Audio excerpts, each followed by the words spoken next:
everyone. Welcome to my YouTube channel Madhura's Miscellany at Madhura Patwardhan 2242 for another session of basic rules of grammar.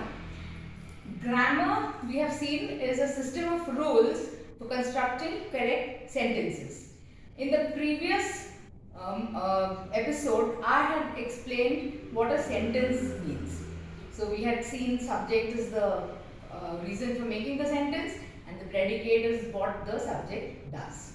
So today we are going to see the first very important rule of sentence construction, which is subject-verb agreement or Concord. So the verb, that is the action word, must agree with means match. So agree with the real subject in two ways, number and person. Now here the important words to remember are the real subject. We cannot change the subject to match it with the verb because the subject is the reason we have made the sentence. So it is the decider of the verb's form in two ways. One, what will be the number of the verb? Either singular or plural. That means singular is one and plural is more than one. For example, boy is singular, boys is plural. So whether the verb will be in the singular or in the plural will depend on the number of the real subject. If the subject, the real subject, be very careful. There are different words which seem like subjects but which are not the subject. So the real subject, if the real subject is singular in number, its verb has to be singular in number. If the verb, if the subject is plural, the verb has to be in the plural. Secondly, there is something called person. Person means there are three persons. They may be described in this way. First person is the person speaking. Okay, so we have pronouns such as I, we, me, us, myself, ourselves, my, myself, our, ours, etc., which are called first person. So if we have a first person as the subject, we must use a first person verb. So and then we have the second person, that is the person spoken to.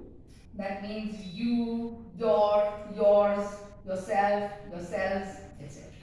And finally the third person is the third person spoken, the person spoken about. It has many nouns in it, many words in it, such as he, she, it, they, him, her, them, himself, herself, itself, themselves, his, her, hers, their, theirs.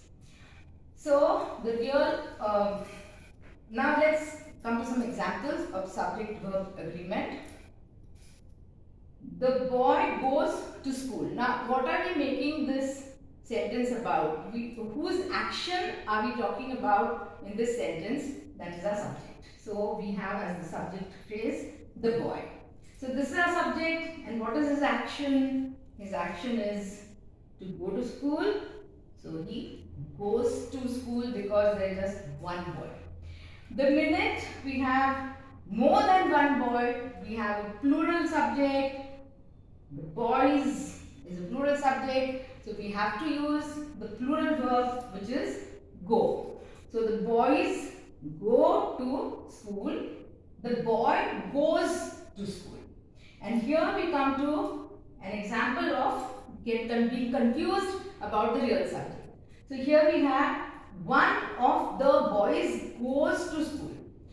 Now what happens is most of us commit what is known as the error of proximity. The error of proximity is considering whichever word is near the verb as the subject. So here we have the boys and it's a plural. So we think that why are we using goes? We should use go. But actually, if we analyze this sentence, what are we talking about? we are talking about one of the boys.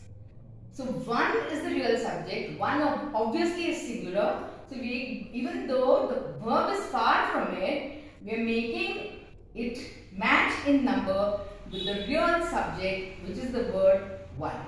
Now just see, it's very easy to know which is the real subject. So you just ask yourself the question, am I making the sentence about all the boys or am I making it about just one boy? Alright, and one boy would mean singular. So one boy goes to school. So one of the boys goes to school. And one of, as I said before, so is always followed by a plural word because it means one out of many. So this part is correct and this will also be correct if we don't say one of the boys go to school. So remember this, that the verb must agree with the real subject in number and person. Now there is a little bit of confusion about what a plural verb is and what a singular verb is. Because we make most nouns plural by adding s. Now here we are saying that if I add s to go, es to go, I am making it singular. So just remember it's exactly the opposite of the noun.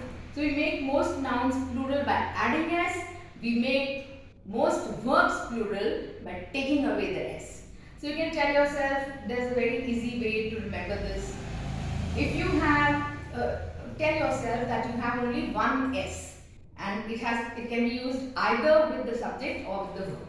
So if it is not used with the subject, the boy, then we have to use it with the verb. Okay, so the boy goes. Now here I have the boys. So if it has already been used, then I cannot use it with the verb go. So it's go. And here what happens? One is a singular subject. I have not used the s, so I have to use the s with goes.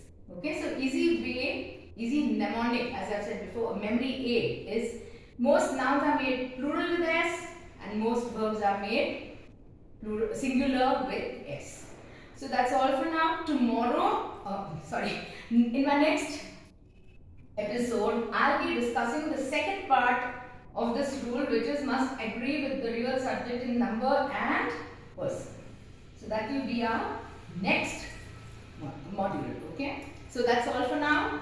Please like, share and subscribe to my YouTube channel at Madhura Patwardhan 2242 for grammar and for other content of this type, which I hope will be helpful to you in life as well as in various exams.